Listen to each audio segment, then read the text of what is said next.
Vous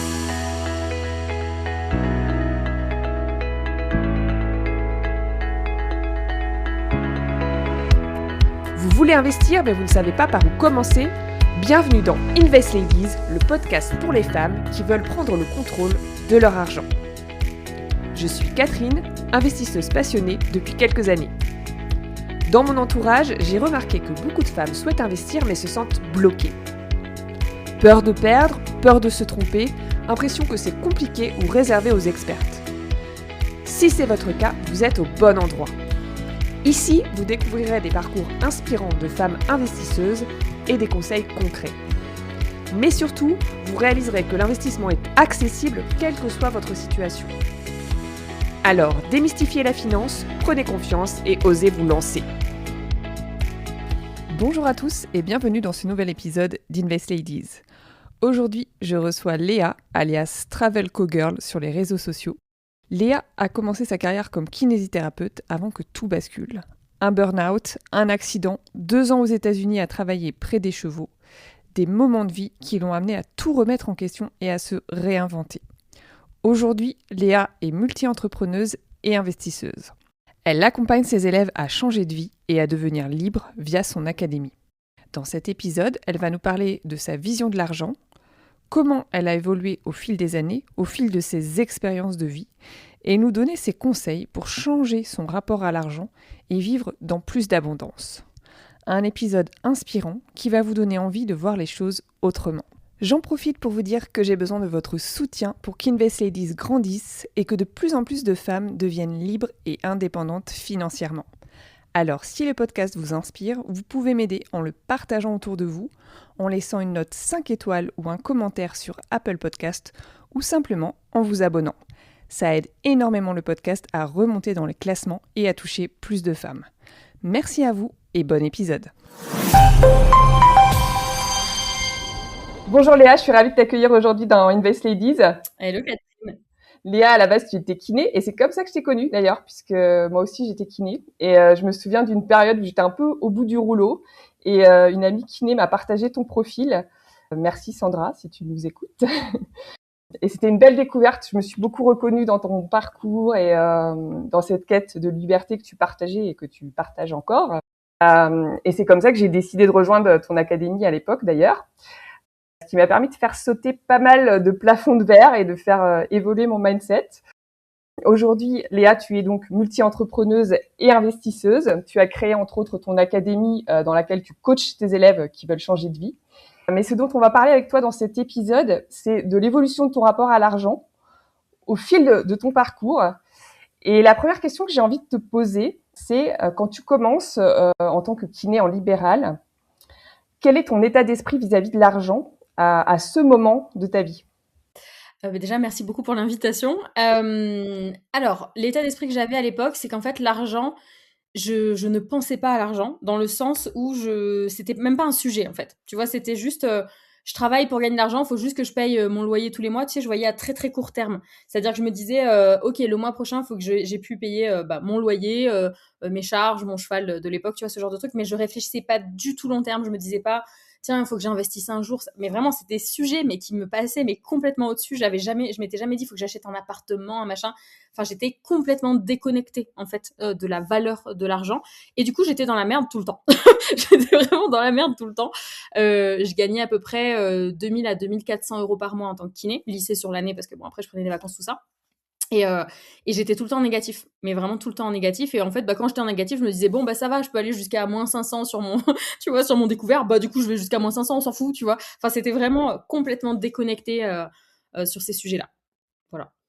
Est-ce que tu as été éduquée dans une famille où on parlait d'argent, on investissait Ah non, c'était va des rétro satanas l'argent. Tu sais, c'était vraiment... En fait, j'ai une partie de ma famille qui était communiste. Et donc, en fait, vous le savez peut-être, mais déjà, dans le communisme, en fait, l'argent, c'est vraiment diabolisé. C'est quelque chose de très mauvais, de malsain. Si tu as de l'argent, il faut absolument le redonner. Tu ne peux pas le garder pour toi. Donc, il y a des belles valeurs là-dedans. C'est que tu fais de l'humanitaire, t'aides les autres, tu partages et tout ça. Sauf que, en fait, tu t'oublies dans le process, quoi. Donc, c'était assez compliqué. Et puis, en fait, fait, on parlait pas d'argent. L'argent, c'était vraiment un tabou. Je pense pas que c'était volontaire de la part de mes parents de pas parler d'argent. C'est juste que comme leurs parents ne parlaient pas d'argent non plus, c'était on parle pas d'argent à la maison en fait. Enfin, tu vois, c'était juste comme ça. Et je me rappelle que ma mère disait toujours à tous les Noëls, elle disait non mais Noël prochain ça ira mieux. Noël prochain on pourra s'en sortir mieux. Et j'ai toute mon enfance, toute mon adolescence, j'ai entendu on n'a pas assez, on n'a pas assez, on est en galère. Mais c'est tout ce que j'entendais, tu vois. Je me disais, enfin, il y avait pas comment dire, l'aspect de on peut améliorer en trouvant des solutions. C'est en mode putain, on est dans la merde. Voilà, c'était tout le temps ça. Mais on va essayer de trouver un peu mieux l'année prochaine, hein, mais pas plus. Voilà, c'était comme ça. Toi, donc, à un moment de ta vie, tu arrives à un vrai point de rupture. Donc, tu fais un burn-out, tu pars vivre aux États-Unis pour travailler auprès des chevaux et vivre ta passion de petite fille. Qu'est-ce que ça change chez toi, justement, au niveau Sur l'argent. mindset? Ouais. Ouais. En fait, quand je suis arrivée là-bas, je me suis pas particulièrement posé la question de l'argent. Vraiment, c'était pas un sujet pour moi. Je sais pas comment expliquer. C'était juste, ah bah il y en a plus. Tu vois, c'est comme ton frigo est vide. Ah oui, il faut aller faire les courses. Tu vois. C'était la même chose avec l'argent. Tu vois. Et en fait, je suis arrivée là-bas et j'ai énormément galéré financièrement, notamment la première année, parce qu'en fait, comme j'avais arrêté le métier de kiné, t'avais l'URSSAF qui continuait à me prélever pendant encore un an, la Carpinco. Enfin, tu connais du coup peut-être ce sujet-là. Et en fait, sauf que je gagnais plus de 2 400 € par mois. Je gagnais 1000 à 1500 dollars par mois. Et donc en fait, j'étais sans arrêt, pas juste dans la merde, mais vraiment dans la merde. Et au-delà de ça, j'étais à l'étranger. Donc en fait, quand t'es à l'étranger, t'es tout seul. Si ton patron te paye pas parce que il est parti en compétition, il revient que dans une semaine, il paiera que dans une semaine, tu bouffes pas pendant une semaine en fait. Enfin, tu vois, c'était vraiment wow. Et là, j'ai vraiment j'ai pris une énorme claque où je me suis dit, ah, mais en fait, j'ai pas de thunes. Je n'ai pas de thunes, mais genre là, c'est de la survie, ce n'est plus juste de la vie. Alors par contre, bosser dans les chevaux là-bas, ça m'a énormément ouvert sur le mindset de warrior, tu vois, de trouver toujours des solutions. J'étais dans les ranchs, enfin c'était dur, on a vécu des ouragans, on a vécu des pénuries, on a vécu plein de trucs, tu vois. Et du coup, ça m'a vraiment énormément forgé, un peu comme quand tu pars à l'armée. Tu te lèves à 5 h du matin, tu te couches à 21 h, t'as pas de week-end, t'as pas de vie, tu fais que ça, bosser dans les chevaux, et c'est cool aussi. Mais voilà, ça m'a forgé là-dessus. Et surtout, il y a un de mes patrons, une fois, un cow-boy qui m'a dit mais du coup, tu gagnais combien en France? Et tu vois, et cette question m'a gênée quand il m'a posé la question. J'ai dit mais il y a un tabou, non, on peut pas parler de ça comme ça. Donc il finit par me faire sortir les verres du nez, et puis il me dit mais pourquoi t'as peur d'en parler? Enfin, pourquoi vous en parlez pas? Et il me posait vraiment les questions du style tu gagnes combien? Ok, tu dépenses combien? Du coup, ta rentabilité c'est combien? Et vraiment, j'étais hyper mal à l'aise. Et là, je me suis dit, ouais, non, mais on a un problème. Pourquoi eux, ils en parlent tous comme ça? Genre, par exemple, on allait au resto et puis on revenait et il y en a un qui disait, oui, qui c'est qui a payé le restaurant là? Enfin, c'est des questions qu'on pose pas en France, tu vois. C'est vraiment, et ça m'a énormément décoincée, je pense, sur ces sujets-là. Ouais, tu t'es rendu compte qu'il y avait différentes façons d'aborder l'argent, Ouais, quoi. Il y avait d'autres, ouais. complètement. Et eux, ils ont pas du tout peur de dire qu'ils veulent en gagner, en fait. Tu vois, alors qu'en France, Mmh. si tu veux en gagner, c'est pas bien. Tu vois, c'est mal vu. Et si tu réussis, c'est encore pire. Tu vois, tu vois passer un jeune, par exemple, dans une Porsche, tout de suite tu juges. Genre, ouais, non, mais c'est sûr, c'est son père qui lui a donné l'argent. Ou, enfin, tu vois, il y a toujours un sujet là-dessus, quoi. Aux États-Unis, c'est pas du tout ça. Dès que tu réussis à faire quelque chose, ils te félicitent de ouf, ils sont tous à fond avec toi. C'est très différent. Et donc ensuite tu rentres, donc tu as un changement qui s'est opéré dans ton rapport à la liberté, la réussite peut-être, voilà, et au niveau de la peur du manque. Enfin, comment ça se passe après pour toi justement au niveau argent, et qu'est-ce que tu mets en place à ce moment-là? Je rentre et du coup, j'ai 5 pré-consos sur le dos parce qu'il a fallu payer aussi l'URSSAF quand j'étais là-bas, m'acheter une nouvelle voiture parce qu'on m'avait volé ma voiture. Enfin, tu sais, une période un peu merdique comme ça, où tu te dis: «Bon, tout est pourri, voilà, tout est lié à l'argent, j'en ai marre». Et donc en fait, je suis rentrée en France, parce qu'après j'ai voulu arrêter de bosser dans les chevaux, j'en pouvais plus pour plein d'autres raisons qui sont pas liées à l'argent, mais vraiment je voulais plus que le cheval soit un outil, de travail, en fait. Je voulais vraiment que ce soit juste du kiff pour moi. J'avais réalisé que je voulais plus bosser dans ce milieu-là, en fait. Bon, bref, on va pas s'étaler là-dessus, mais je rentre en France. Je reprends le métier de kiné puisque je veux plus bosser dans les chevaux, et là je suis au bout de ma vie, et je me dis il faut que je trouve des solutions. Enfin, je peux pas repasser ma vie à bosser dans ce métier que j'ai déjà fui une première fois, où finalement je suis quand même revenue au point de départ, vraiment. Et revenir au point de départ, c'est très douloureux, presque physiquement, tu vois. Et en fait, j'ai tapé comment devenir riche sur YouTube. Parce que j'ai capté que j'ai vraiment fait ça. Et vraiment, quand vous faites ça, vous tombez sur plein de trucs aujourd'hui. Bon, évidemment, faut pas acheter tout ce que vous trouvez, mais voilà, je suis tombée là-dessus. C'était il y a quoi? Il y a 7 ans maintenant, je pense. Et il y avait encore très très peu de contenu sur les réseaux. Maintenant, tout le monde en parle de manière plus décomplexée. Les réseaux sociaux ont vraiment permis ça, d'être OK avec l'argent, tout ça. Mais à l'époque, il n'y avait pas grand-chose et je tombe en fait sur des vidéos d'immobilier, donc d'investissement immobilier, à l'époque de Christopher Van Gun, peut-être que tu connais.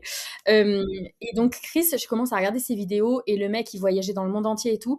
Et en fait, je me dis, mais c'est ça, genre c'est ça qu'il faut que je fasse, parce que moi, je voulais avoir mon ranch, mais je voulais pas avoir de patron, et je voulais avoir le ranch, mais sans les problèmes d'argent, parce que je le voyais même chez mes patrons, ils étaient toujours en galère avec des chevaux, ils pouvaient pas les soigner parce qu'ils n'avaient pas les thunes pour le veto, enfin, c'était tout le temps galère sur plein de trucs, et je me suis dit, mais moi, je veux tout, je veux le beurre, l'argent du beurre, la crémière, je veux tout, et je suis sûre qu'il y a un moyen de trouver une solution. De toute façon, c'est soit ça, soit je préfère crever, en fait, je ne veux pas vivre cette vie-là, je peux pas, c'est pas possible.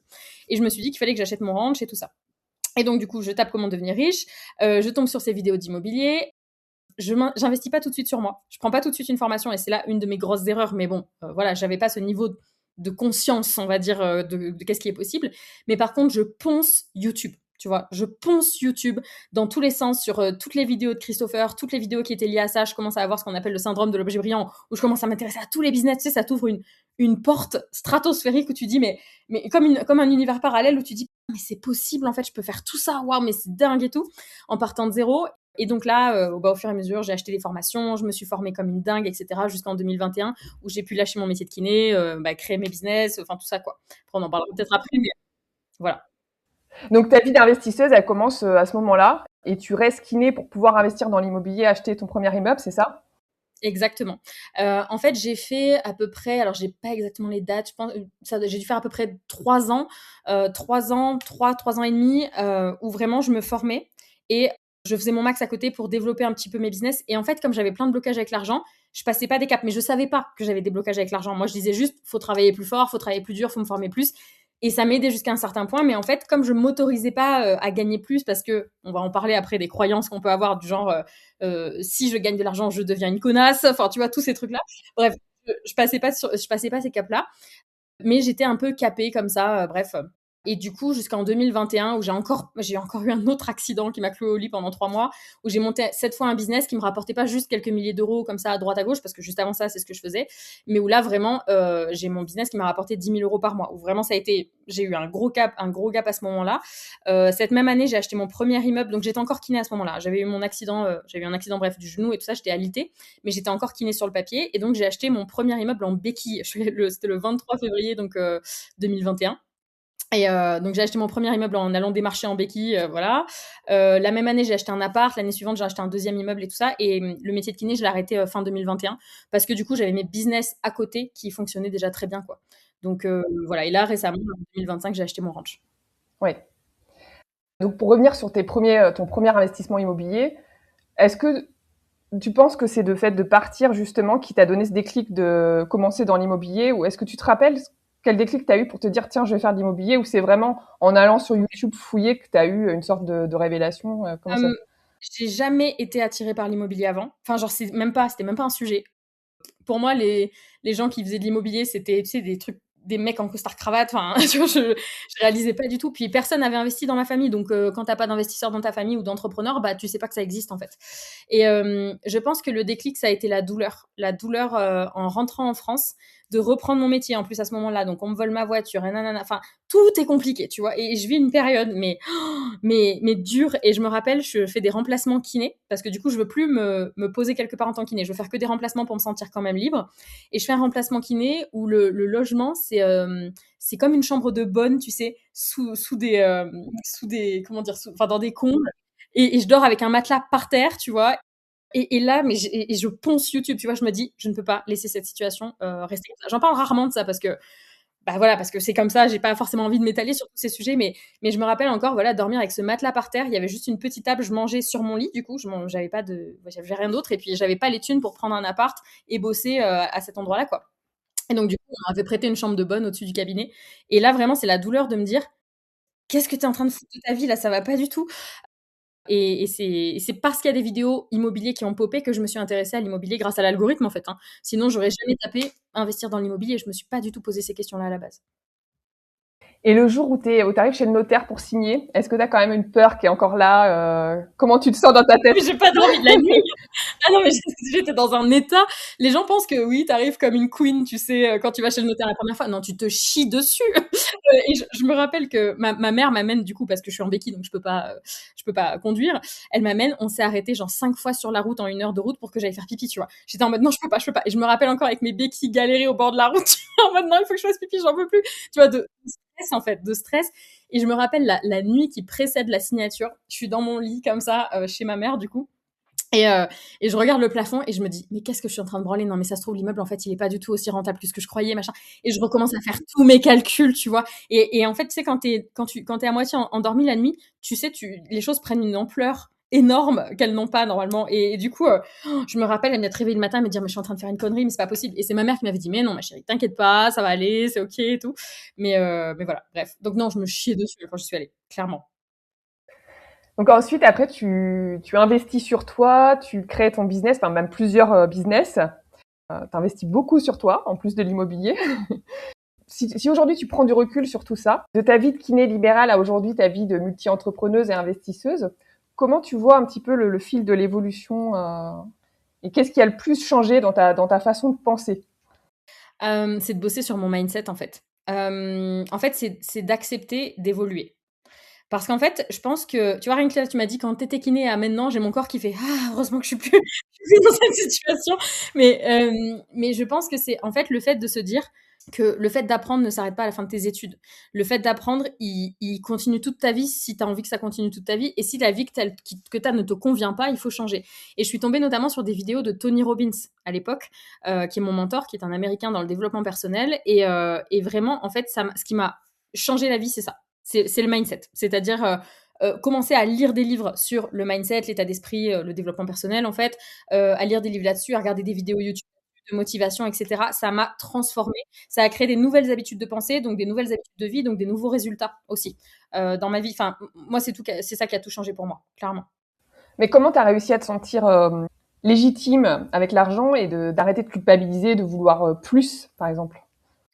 Je me suis pas, en fait, j'ai jamais vraiment culpabilisé de vouloir plus, enfin, consciemment en tout cas. En fait, si tu veux, je pense que les gens qui se mettent à culpabiliser de vouloir plus, c'est des gens qui sont pas assez dans la merde. Tu vois? Vraiment, parce que quand tu es vraiment dans la merde financièrement, tu t'en fous.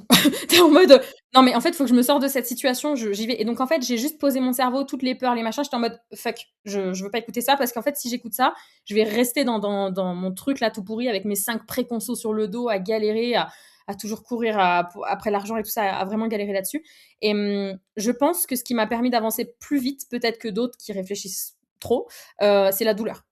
C'est la douleur, de rester dans cette vie, de pas vivre mes rêves, de voir la vie qui passe comme ça, enfin vraiment c'est la douleur et le fait d'être passé plusieurs fois à côté de la mort. Je sais que ça a l'air bête comme ça, mais j'ai eu plusieurs accidents donc bon j'en ai eu un j'ai eu un trauma crânien quand j'ai fait mon burn-out en fait, j'ai eu ça en même temps donc ça c'est aussi ce qui m'a déclenché à partir aux États-Unis à quitter mon métier de kiné.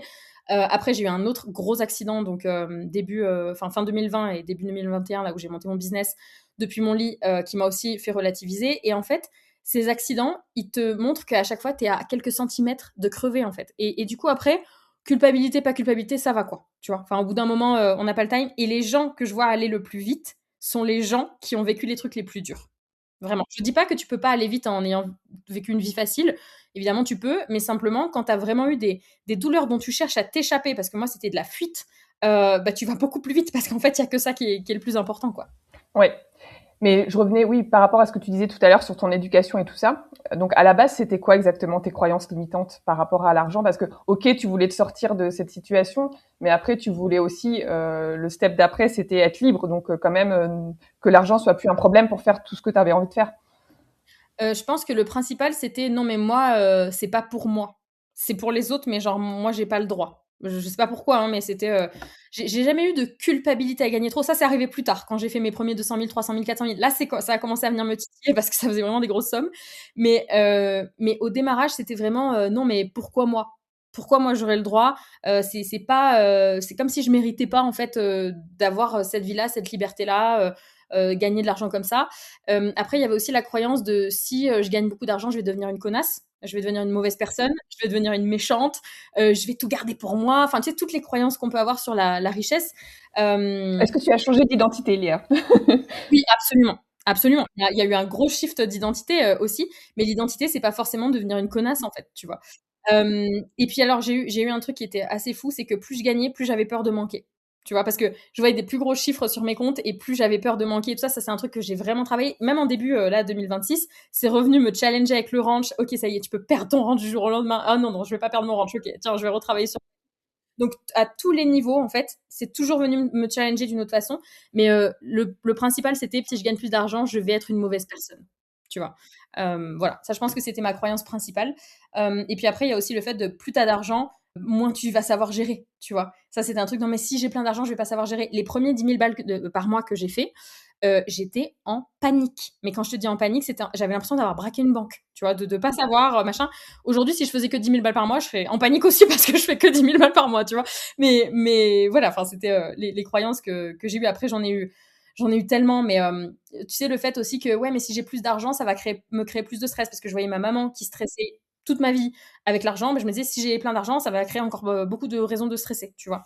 Argent égale problème, tu vois. Voilà. Ouais, justement, ça m'amène à une question. Donc, au fur et à mesure que tu as lancé tes business, tu as commencé à gagner plus d'argent. Et quand on crée des business, on focus aussi son énergie dessus. Donc, comment tu as eu le temps et comment tu as fait pour investir l'argent que tu gagnais? Et après la phase immobilier, dans quoi tu as investi si tu acceptes d'en parler Oui, bien sûr, bien sûr. Alors au début, j'ai rien investi du tout parce qu'au début, j'avais 5 prêts conso. Donc en fait, quand j'ai commencé à m'intéresser à tout ça, je me suis dit: «OK, pour investir dans l'immobilier, il faut pas que j'ai trop de prêts à côté parce que si j'ai des prêts à côté, je pourrais pas avoir une capacité d'endettement assez grosse pour pouvoir investir». Bon bref, c'était ma réflexion au début. Donc ce que j'ai fait au début, c'était vraiment j'investissais mais dans des formations, mais j'investissais pas, dans des actifs, tu vois, tout ça. Donc j'ai remboursé mes prêts et il y en a un que je viens de finir de rembourser là le mois dernier. C'était le tout dernier. En vrai, celui-là, je l'ai gardé parce que c'était 170 € par mois. Enfin, je ne voyais même pas passer tout ça et ma banque, elle s'en foutait. Donc voilà, je l'ai gardé. Mais tous les autres, je les ai remboursés. Ça a été mon premier truc. Et je pense que c'est ce que tout le monde devrait faire. C'est avant de chercher à investir, d'abord, tu pars sur un socle qui est stable, qui est solide de OK, j'ai de l'argent à investir. Parce que si tu commences à investir mais que tu n'arrives pas à payer tes prêts conso ou tes autres prêts à côté, ça n'a aucun sens. Donc d'abord, j'ai remboursé tout ça. Et en fait, en remboursant tout ça, chaque mois, je me faisais un petit carnet, tu vois, d'avancée et que j'ai toujours, parce qu'aujourd'hui, je le fais même, enfin, je le fais sur mon ordinateur, mais c'est toujours un truc où je me dis, OK, combien j'ai réussi à rembourser ce mois-ci, combien du coup j'ai gagné ce mois-ci, j'en parlerai après, c'est ce que j'appelle des tableaux de l'abondance et tout, enfin, c'est des trucs que je fais beaucoup. Mais en fait, je me disais, mais allez, ce mois-ci, bah, tu as réussi à rembourser 100 € de plus. Et puis tu as remboursé machin. Et en fait, au fur et à mesure, ça m'a permis d'apprendre à mettre de l'argent de côté pour, à la base, me rembourser des prêts plus vite. Mais du coup, cet argent-là, après, je me suis dit, OK, maintenant, je peux le mettre de côté pour investir. Et donc, une fois que ça a été fini, bon, il m'en restait un de prêt, mais encore une fois, c'était pas grand-chose, donc c'était pas un problème. Là, j'ai commencé à mettre de côté. Il faut savoir que les banques, quand tu investis dans l'IMO, elles préfèrent que tu aies beaucoup d'argent de côté, même si tu as quelques prêts, plutôt que tu aucun prêt et pas d'argent de côté. Tu vois, donc je me suis dit, bon, ça sert à rien de le rembourser plus vite. Voilà. J'ai posé la question à ma banquière à l'époque, hein, vraiment. Et donc du coup, j'ai commencé à apprendre à investir, simplement parce que j'avais appris à rembourser mes prêts et à pas être dans la merde, à bien faire tous mes remboursements. Ça, j'ai commencé à le mettre de côté, tout simplement. Alors souvent, on te dit, qu'il faut que tu épargnes au moins 10 de ce que tu gagnes. Il y en a d'autres qui disent 20, il y en a d'autres qui disent 50. 50, je suis pas trop pour parce que à moins que tu gagnes, beaucoup d'argent, comme peut-être moi aujourd'hui, forcément tu peux investir plus, mais au démarrage, il faut quand même que tu aies un toit sur la tête, de quoi manger, tout ça. Et donc j'ai commencé à investir, mais vraiment sur le côté, tu vois, en mode épargne. Au début, c'était juste j'épargnais. Rien qu'épargner sur un livret A, c'était waouh, tu vois, pour moi, c'était énorme. Tu as rempli tes livrets, quoi, au début? Alors, je les ai même pas remplis, non, parce que j'ai acheté mon premier immeuble, j'avais que 3 000 € d'épargne, tu vois, et j'ai mis zéro apport. Donc, à l'époque, c'était plus facile de le faire. Aujourd'hui, c'est encore possible, les gens te disent que non, mais c'est encore possible, je le vois autour de moi, d'investir sans apport. Mais bon, bref, à l'époque, c'était un petit peu plus simple. Et du coup, j'avais mes 3 000 € de côté.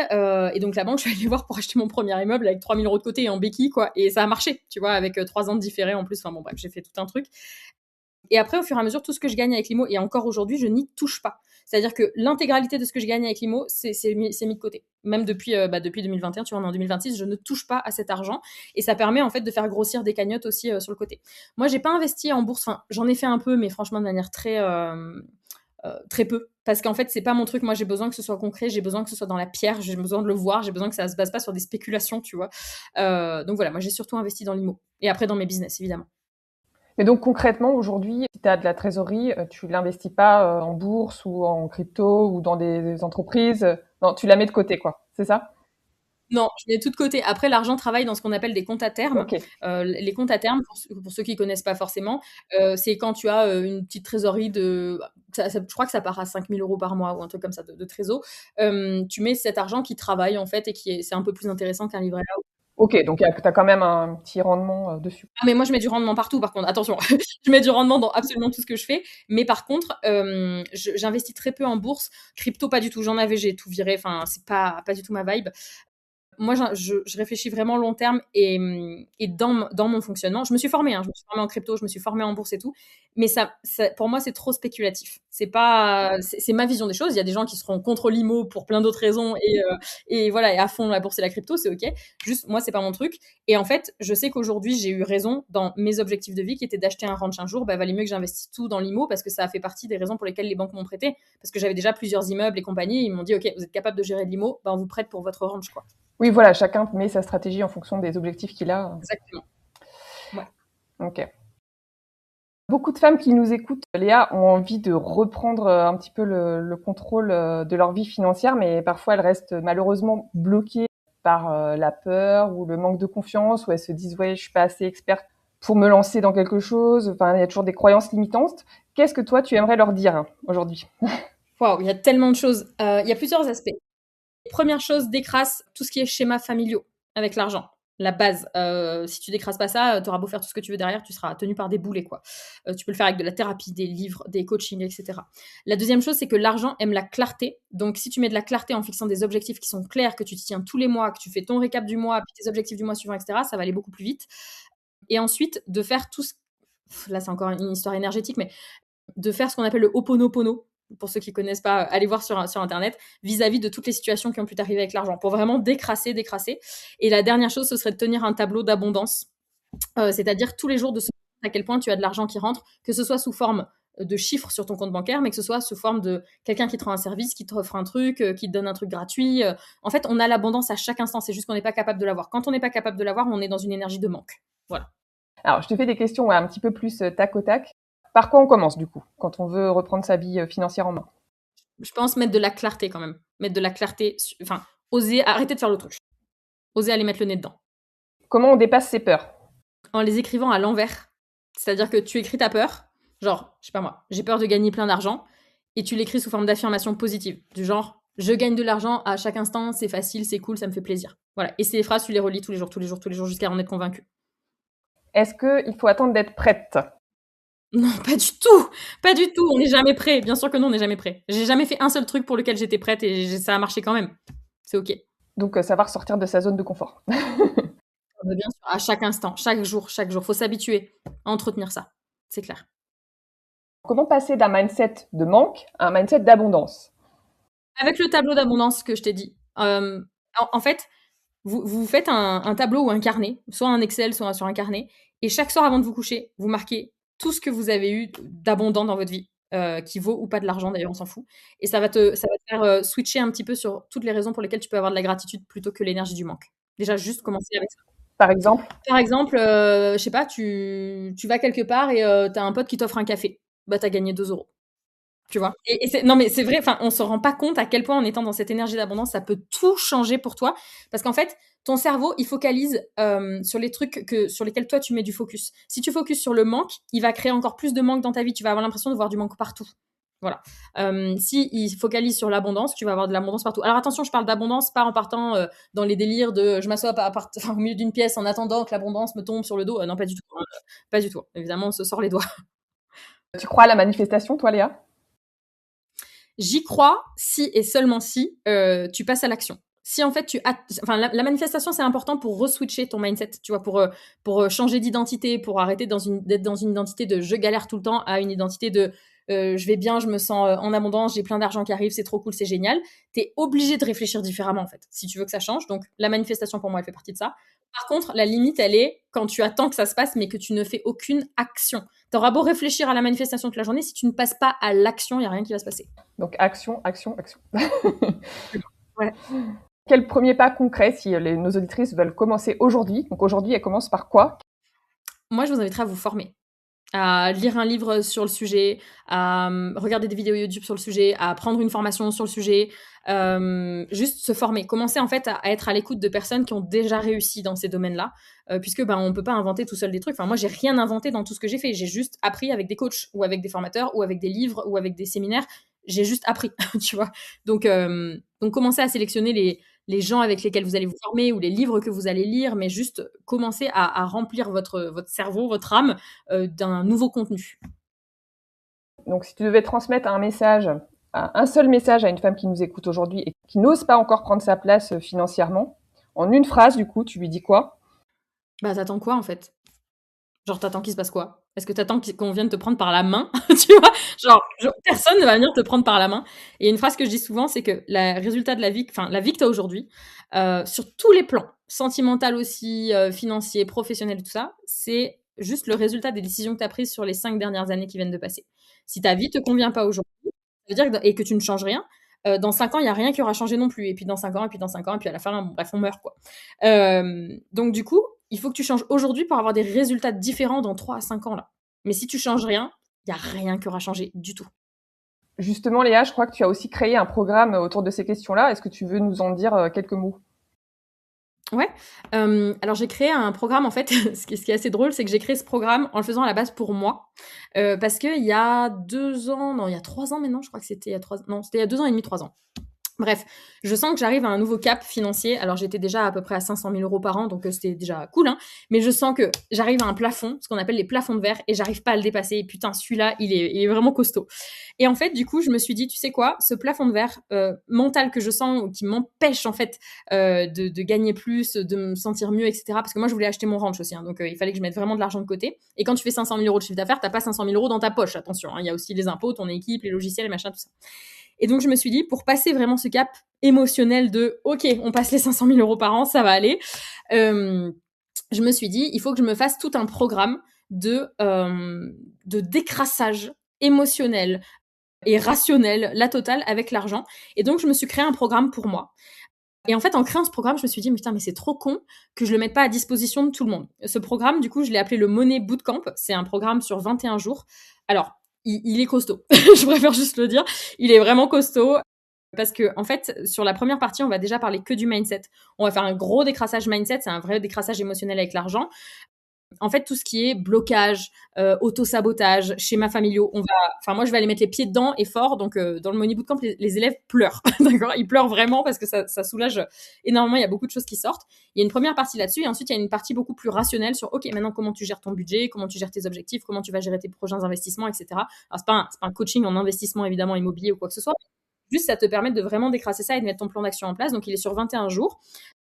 La plupart des élèves, ils mettent quand même un bon mois à le faire parce qu'il y a des exos qui sont vraiment costauds, qui te prennent plusieurs jours pour faire l'exo parce qu'à chaque fois, tu as la vidéo. Alors, c'est moi qui parle, il y a que moi qui suis dedans. C'est moi qui parle, qui explique tout. Et après, tu as les exercices à faire. Et les exercices, ben, parfois, ils sont vraiment costauds et ils prennent plusieurs jours. Voilà. Et après, tu as accès à vie. À chaque fois que j'ai des nouveaux inscrits dessus, je refais un coaching de groupe dans les 21 jours pour que les gens puissent venir me poser toutes les questions. Là, il y a à peu près 200, je sais plus si on est 200 ou 250 élèves dedans. Donc, je refais des coachings de groupe régulièrement. Et puis, tu as toute la communauté, surtout pour s'entraider, pour plus être tout seul dans ce truc-là. Voilà. Ok. On mettra toutes les infos dans la description et je crois que tu as prévu un petit tarif préférentiel pour les auditrices du podcast. Oui, parce que actuellement, normalement, le Money Bootcamp est fermé, c'est-à-dire qu'il n'est pas accessible nulle part, vous pouvez pas le trouver. Et là, comme tu me l'as demandé, j'ai dit bon, ok, je vais le faire juste pour ton podcast. Donc, si vous avez accès au podcast, vous aurez le lien uniquement via ce podcast. C'est un petit lien, un petit cadeau. Voilà, un petit cadeau parce que ça me fait plaisir de le partager. Actuellement, là, je l'ai pas ouvert parce que je fais beaucoup d'autres choses à côté, le ranch, l'académie, voilà, j'ai plein d'autres trucs, mais voilà, vous aurez une petite surprise là-bas. Merci Léa. Est-ce que tu veux rajouter quelque chose ? Non, juste, ah si, allez, je vais rajouter un dernier petit truc. C'est juste que là, je pense que tu as pas mal de femmes qui t'écoutent puisque Invest Ladies, j'imagine que c'est surtout pour les femmes. Arrêtons de juste laisser notre compagnon prendre le contrôle. Je ne suis pas anti-homme, pas du tout. Je ne suis pas féministe, pas du tout. Je dis juste que je vois tellement de femmes qui disent moi j'y connais rien, c'est monsieur qui gère. Arrêtez de faire ça, genre arrêtez de faire ça, d'accord, s'il vous plaît. Parce que quand ça se passe bien, c'est génial. Le jour où ça se passe plus bien, vous avez envie d'avoir eu de la clarté sur tout ça et de reprendre votre liberté, votre indépendance, c'est important aussi. J'aime mon chéri de tout mon cœur, mais c'est moi qui gère mes chiffres, d'accord. Voilà, c'est important. Ouais, merci pour ce message que je repartage aussi régulièrement sur mes réseaux. Je suis tout à fait en phase avec toi. Très bien. Merci Euh, beaucoup en tout cas. on te contacte où, Léa? Plutôt sur Instagram, sur Travel Cowgirl, sur Instagram. Après, j'ai l'Instagram du ranch aussi, si vous aimez bien les chevaux, les vaches et compagnie, qui s'appelle Une vie de cowgirl avec des traits en bas à chaque fois, entre les mots, mais voilà, plutôt sur Travel Cowgirl. Ça marche. Eh ben, écoute, merci beaucoup pour ta présence aujourd'hui. Avec plaisir. Si cet épisode vous a inspiré, n'hésitez pas à laisser un avis et à partager cet épisode avec vos amis. Et surtout, commencez dès aujourd'hui à prendre en main votre avenir financier. On se retrouve prochainement pour un nouvel épisode d'Invest Ladies.